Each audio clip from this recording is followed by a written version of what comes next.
नमस्कार, आप देख रहे हैं the view news powered by the नया उजाला। आइए नजर डालते हैं आज के कुछ मुख्य समाचारों पर। तापी बेसिन मेगा रिसर्च परियोजना मुख्यमंत्री का ऐतिहासिक कदम। सीहोर का सामूहिक विवाह समारोह का शुभारंभ मुख्यमंत्री और केंद्रीय मंत्री की उपस्थिति। मार्बल शॉप में हादसा, स्टोन गिरने से कर्मचारी की हुई मौत।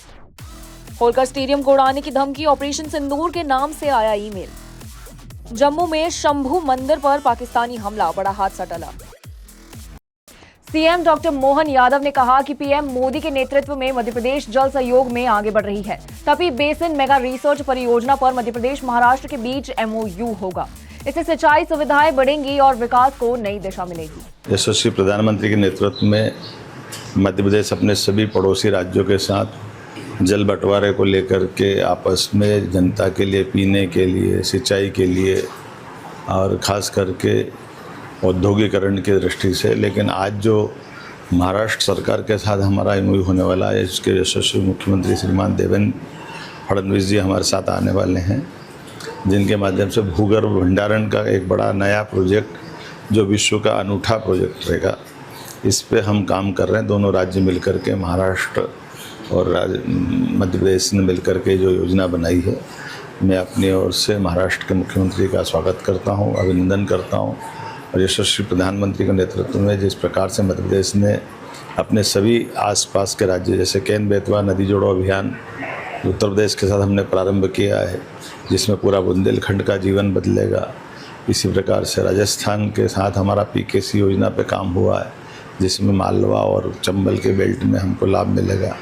तीसरा ये निमाड़ का बेल्ट रहेगा, जिसमें हम खंडवा, बुरहानपुर और बड़वानी तक के पूरे बेल्ट में इसका लाभ लेंगे। मेरी अपनी ओर से सबको बधाई। सीहोर में सामूहिक विवाह समारोह का शुभारंभ मुख्यमंत्री डॉक्टर मोहन यादव और केंद्रीय मंत्री शिवराज सिंह चौहान ने दीप प्रज्वलित कर दिया। सीहोर जिले के ग्राम पिपलानी में आयोजित सामूहिक विवाह समारोह का शुभारंभ मुख्यमंत्री डॉक्टर मोहन यादव और केंद्रीय कृषि मंत्री श्री शिवराज सिंह चौहान ने दीप प्रज्वलित कर किया। इस अवसर पर स्थानीय जनप्रतिनिधि एवं बड़ी संख्या में आम जन उपस्थित रहे। समारोह में नवविवाहित जोड़ों को आशीर्वाद देकर उनके सुखद जीवन की कामना की गई। इंदौर के द्वारकापुरी थाना क्षेत्र में दर्दनाक हादसा, न्यू केशव मार्बल शॉप में कर्मचारी पर गिरा भारी स्टोन। दबने से कर्मचारी फराज की मौके पर ही मौत हो गई। घटना का सीसीटीवी फुटेज सामने आया है।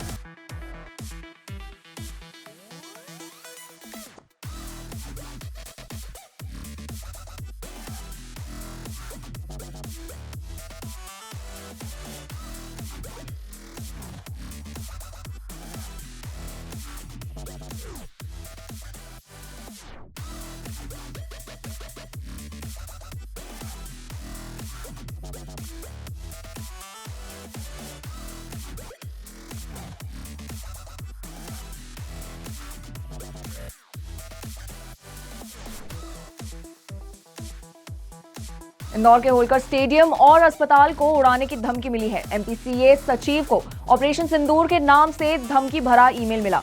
पुलिस और बम स्क्वाड ने जांच शुरू की है, संदिग्ध कुछ नहीं मिला। इंदौर के होलकर स्टेडियम को बम से उड़ाने की धमकी मिली है। एमपीसीए सचिव को ईमेल के जरिए संदेश भेजा गया था, जिसमें लिखा था, पाकिस्तान से पंगा मत लो। मेल में ऑपरेशन सिंदूर के तहत स्टेडियम और एक अस्पताल को उड़ाने की चेतावनी दी गई है। सचिव ने तुरंत पुलिस को सूचना दी। मौके पर पहुंची पुलिस, बम स्क्वाड और क्राइम ब्रांच ने स्टेडियम की सघन जांच की, लेकिन कुछ संदिग्ध नहीं मिला। एफआईआर अज्ञात के खिलाफ दर्ज की गई है। साइबर टीम ईमेल की तकनीकी जांच में जुटी है। एडिशनल डीसीपी राजेश दंडोतिया ने बताया कि जांच पूरी तरह तकनीकी स्तर पर की जा रही है। कल एमपीसीए के ऑफिस के ऑफिशियली मेल पे एक मेल प्राप्त हुआ है, जिसमें होलकर स्टेडियम को बम से उड़ाने की बात सामने आने पर हमें सूचना दी गई थी। उनके कर्मचारी हैं रोहित पंडित, उनके द्वारा हमको एक इस संबंध में आवेदन दिया गया है, जिसकी आवेदन प्राप्त होते ही, सूचना प्राप्त होते ही पुलिस ने स्टेडियम को खाली कराया। स्टेडियम को बम डिस्पोजल स्क्वाड, उनके स्नाइपर और उनकी टीम के द्वारा और पुलिस बल के द्वारा 4 टीमें बनाकर round the clock, anti clockwise और क्लॉकवाइज जिस तरह से सर्चिंग और करनी चाहिए, उस तरीके से बारीकी से सर्चिंग कराई गई और उस स्टेडियम में ऐसी कोई संदिग्ध वस्तु नहीं मिली। पूरी बम डिस्पोजल टीम से इसका सर्टिफिकेट भी प्राप्त किया गया और इस तरह से इसको चेकिंग की गई और इस संबंध में जांच प्रकरण दर्ज कर लिया गया है। जांच पर जिस मेल से वो आया है उस मेल की अभी साइबर से मदद लेके पता कर रहे हैं कि मेल कहाँ से आया है और संबंधित व्यक्ति को जल्दी ही अभिरक्षा में लेके अग्रिम कार्रवाई की। सुबह 5:30 बजे पाकिस्तान ने जम्मू के शंभू मंदिर को निशाना बनाया, लेकिन मिसाइल पास की इमारत पर जा गिरी, जिससे बड़ा हादसा टल गया। किसी को चोट नहीं आई है, सुरक्षा बढ़ा दी गई है, सेना अलर्ट मोड पर। जम्मू कश्मीर में पाकिस्तानी हमला, अधिकारी समेत 3 की मौत। सुबह करीब 5:30 बजे पाकिस्तान में जम्मू के शंभू मंदिर को निशाना बनाकर हमला किया गया, लेकिन मिसाइल पास की एक इमारत पर गिरी, जिससे बड़ा हादसा टल गया। किसी को चोट नहीं आई। वहीं राजौरी में एडिशनल डीसीसी राजकुमार थापा अपने घर में थे, तभी गोलीबारी में उनका कमरा निशाना बन गया और उनकी मौत हो गई। इस हमले में एक महिला और एक बच्चे की भी जान गई है। मुख्यमंत्री उमर अब्दुल्ला ने घटना पर गहरा दुख जताते हुए इसे प्रशासन के लिए बड़ी क्षति बताया है। हमले के बाद सीमा से सटे इलाकों में सुरक्षा बढ़ा दी गई है और सेना अलर्ट मोड पर है। ऐसी ही खास खबरों के लिए बने रहे हमारे साथ द व्यू न्यूज पर, पावर्ड बाय विनय उजाला।